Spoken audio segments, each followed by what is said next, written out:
রহমানের সৈনিক। আমরা হতাশ হই না। অনেক জুলুম সহ্য করেছি, হতাশ হই নাই। শারীরিকভাবে ক্ষতিগ্রস্ত হয়েছি, হতাশ হই নাই। সারা জীবন রাজনীতি করে পরতে পরতে অনেক নির্যাতিত হয়েছি, সমস্ত হতাশা অতিক্রম করে এসেছি। আমি শুধু কালীহাতিতে যারা নেতৃবৃন্দ আছেন, বিভিন্ন সিনিয়র নেতৃবৃন্দ আছেন, সবার প্রতি আমার শুধু উদাত্ত আহ্বান থাকবে, কালীহাতিতে এমন কোন পরিবেশ পরিস্থিতি সৃষ্টি করবেন না যাতে আগামী দিনে বিএনপির পথ চলতে কষ্ট হয়। কালীহাতিতে বিএনপির জন্য যে নির্বাচনী মাঠ, এই নির্বাচনী মাঠ শেখ হাসিনার আমল থেকে নেতৃত্ব দিয়ে আমরা তৈরি করে রেখেছি। নতুন করে নির্বাচনী মাঠ তৈরি করার কিছু নাই। নতুন করে মাঠ তৈরি করতে গিয়ে বিএনপিকে বিভক্ত করবেন না কেউ। মাঠ তৈরি করা আছে, এই মাঠের উপর দাঁড়িয়ে আগামী দিনে ভারপ্রাপ্ত চেয়ারম্যান জনাব তারেক রহমানের নেতৃত্বে কালীহাতিতে বিএনপি দুর্বার গতিতে এই মাঠ তৈরি করতে গিয়ে আমরা অনেক জুলুম নির্যাতনের শিকার হয়েছে। মিছিল বন্ধ করো, মিছিল বন্ধ করো।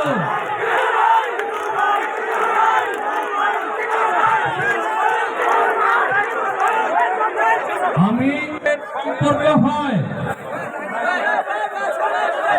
মানুষের সাথে, মানুষের সম্পর্ক হয় কোনো উসিলায়।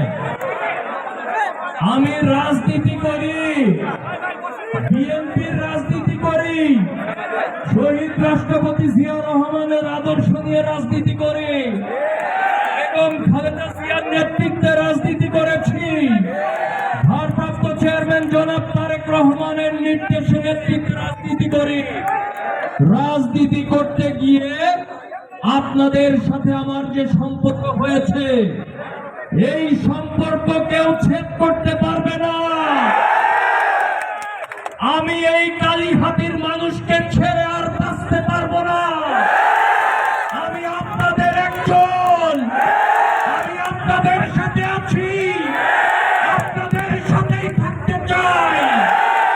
আমি কালীহাতির সকল পর্যায়ের নেতাদেরকে বলবো, যে লক্ষ্য নিয়ে, যে উদ্দেশ্য নিয়ে কালীহাতির বিএনপিকে গড়ে তুলেছি, কালীহাতির রাজনীতিকে গড়ে তুলেছিলাম, কালীহাতিতে কোন সন্ত্রাসী বাহিনী নিয়ে কেউ রাজনীতি করতে চাইলে সেই রাজনীতিকে প্রশ্রয় দেওয়া হবে না।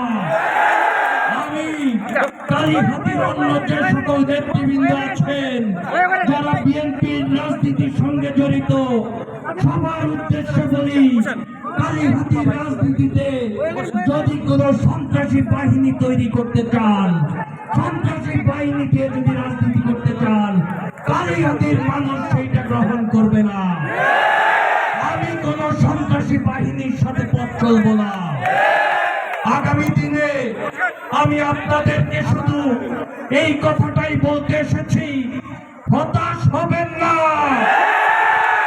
হতাশ হওয়া হচ্ছে একটা ইমানহানিকর ব্যাপার। আমরা ইমানদার নিয়ে চলতে চাই, ইমানের সাথে চলতে চাই। ইমানদারের না। আগামী দিন ইনশাআল্লাহ আমরা ঐক্যবদ্ধভাবেই থাকবো, ঐক্যবদ্ধভাবে পথ চলবো। আজকে এইখানে যে সকল নেতৃবৃন্দ আছেন, আপনাদেরকে বলি, আপনারা সবাই ধৈর্য রাখবেন। ধৈর্যের ফল সব সময় ভালো হয়, ভালো হয় না? ধৈর্যের ফল ভালো হয়। কালীহাতির মানুষ তারেক রহমানের নেতৃত্ব ঐক্যবদ্ধ। কালীহাতির মানুষকে ঐক্যবদ্ধ করতে গিয়ে আমি বারবার জুলুমের শিকার হয়েছি, আমার উপর অত্যাচার করা হয়েছে, হামলা করা হয়েছে, তারপরেও কালীহাতির মাঠ ছেড়ে যাই নাই। আপনাদেরকে কথা দিলাম, কালীহাতির মাঠ ছেড়ে যাব না। আপনারা আমাকে ডান দিকে তাকালেও আমাকে পাবেন, বাম দিকে তাকালেও আমাকে পাবেন, পিছনেও আমাকে পাবেন, সামনেও আমাকে পাবেন। আপনাদেরকে ছেড়ে আমি যাব না। ঐক্যবদ্ধভাবে আমরা আগামী দিনের ধানের শীষকে কালীহাতিতে জয়যুক্ত করবো ইনশাআল্লাহ। এই জন্যে আমাদের দরকার একতাবদ্ধতা।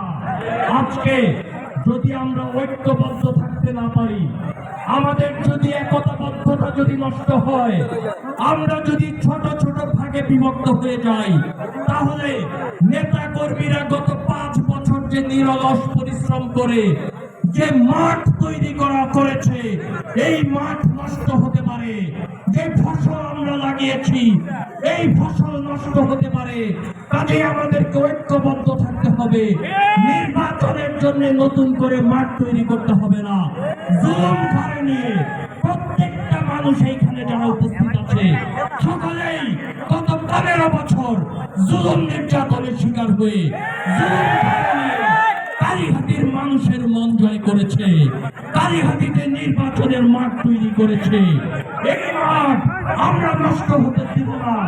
আমরা ঐক্যবদ্ধ থাকবো ইনশাআল্লাহ। আগামী দিনে দল আমাদের দল থেকে সম্ভাব্য প্রার্থী তালিকা প্রকাশ করেছে, আমাদের দল থেকে চূড়ান্ত প্রার্থী তালিকা প্রকাশ করে নাই।